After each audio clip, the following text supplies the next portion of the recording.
Kisah Nabi Adam menceritakan terciptanya manusia pertama yang kelak akan menghuni bumi.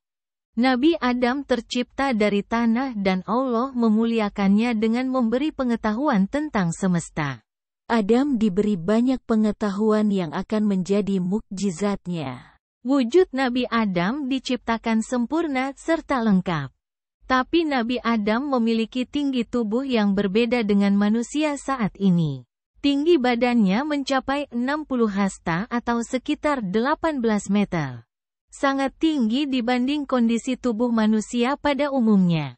Jadi bisa menjelaskan juga kenapa Ka'bah sangat tinggi dan besar pintu masuknya. Para nabi setelah Nabi Adam juga pasti memiliki postur tubuh yang hampir mirip. Mukjizat pengetahuan yang dimiliki Nabi Adam diterangkan pula dalam Al-Quran. Dan dia mengajarkan kepada Adam nama-nama, benda, seluruhnya, Al-Baqarah, 31. Dalam Al-Quran juga diceritakan tentang penciptaan Nabi Adam dan Siti Hawa. Tentang bagaimana sampai mereka diturunkan ke bumi dan memiliki anak-anak. Kisah Nabi Adam mengandung banyak pelajaran berharga. Terutama tentang nilai ketaatan kepada Yang Maha Kuasa.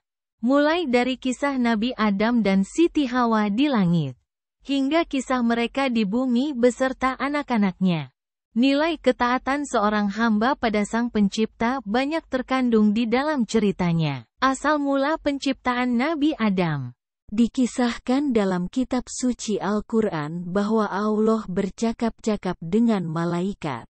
Allah memberitahu malaikat bahwa akan ada penciptaan makhluk yang dinamai manusia. Manusia akan mengemban tugas sebagai khalifah di bumi. Malaikat protes, tidak setuju dengan hal yang direncanakan. Malaikat yakin kalau manusia hanya akan membawa bencana bagi bumi. Mereka akan membuat kerusakan, permusuhan, juga pertumpahan darah. Malaikat merasa keberadaan dirinya saja sudah lebih cukup sebagai ciptaan Allah. Karena mereka senantiasa bertasbih, memuji, dan mengagungkan Allah.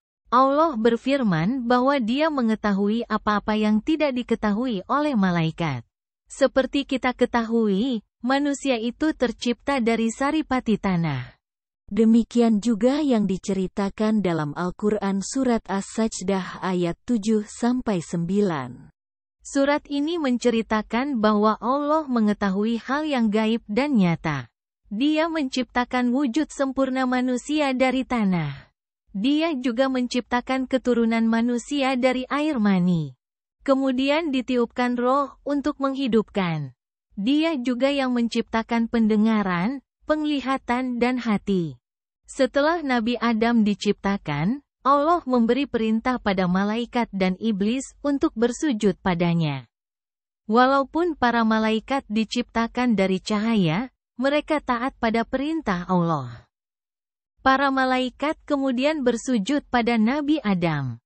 Lain halnya dengan iblis, ia merasa derajatnya lebih tinggi dari Nabi Adam dan menolak untuk bersujud. Iblis memang diciptakan dari api, itu sebabnya ia tidak mau bersujud pada Nabi Adam. Adam yang diciptakan dari tanah dianggap lebih hina kemuliaannya oleh iblis. Surat Al-Baqarah ayat 34 menjelaskan hal ini, sujudlah kamu kepada Adam, maka sujudlah mereka kecuali iblis, ia enggan dan takabur, dan ia termasuk golongan orang-orang yang kafir. Kelancangan iblis membangkang membuat Allah sangat murka. Iblis telah durhaka, dan hukumannya adalah keluar dari surga. Iblis yang sombong bukannya bertobat dengan hukuman yang diberikan. Ia malah mengeluarkan sumpah akan menggoda Nabi Adam dan keturunannya agar sesat.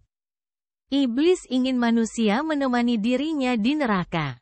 Nabi Adam dianugerahi usia yang panjang oleh Allah. Banyak riwayat yang menceritakan bahwa Nabi Adam diberi usia hingga 1000 tahun. Namun, dalam hadits yang diriwayatkan Abu Hurairah diceritakan kalau Nabi Adam pernah memberikan umurnya sejumlah 40 tahun untuk Nabi Daud. Pada saat itu Nabi Adam kagum dengan cahaya yang berkilau di antara matanya. Kemudian ia bertanya pada Allah tentang manusia itu. Allah menjawab bahwa manusia itu salah satu keturunan Adam, umat akhir zaman. Adam bertanya mengenai umur Daud, dan Allah menjawab bahwa dia memberikan 60 tahun padanya. Nabi Adam lalu meminta Allah untuk menambahkan 40 tahun umur Daud yang dikurangi dari umurnya. Nabi Adam dan Siti Hawa turun ke bumi. Nabi Adam memiliki segalanya di surga. Adam bisa mengambil dan menikmati apa saja yang ada di dalamnya. Walaupun begitu, Adam merasa kesepian. Kodratnya sebagai manusia yang butuh ada manusia lain muncul. Adam menginginkan teman untuk menemani hari-harinya. Mengetahui Adam yang kesepian, Allah akhirnya menciptakan Hawa. Hawa diciptakan dari tulang rusuk Nabi Adam ketika sedang tidur. Nabi sangat senang dengan kehadiran Hawa. Hasratnya sebagai manusia yang butuh pasangan jadi terjawab. Allah mengizinkan Adam dan Hawa untuk menikmati apa saja yang ada di dalam surga, terkecuali pohon huldi. Allah berfirman, "Wahai Adam, tinggallah engkau dan istrimu di surga ini. Dan makanlah makanan-makanan yang banyak lagi baik di mana saja yang kamu sukai.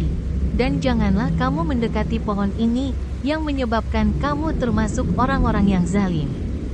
Pohon huldi adalah pohon pengetahuan hal yang baik dan jahat. Ada maksud tertentu dari larangan yang Allah berikan pada Adam dan Hawa. Mengetahui larangan Allah, setan memanfaatkan hal ini untuk menggoda keimanan Adam dan Hawa. Sesuai dengan tekadnya untuk menggoda manusia sepanjang masa. Setan kemudian berbisik pada Adam dan Hawa tentang keistimewaan pohon huldi.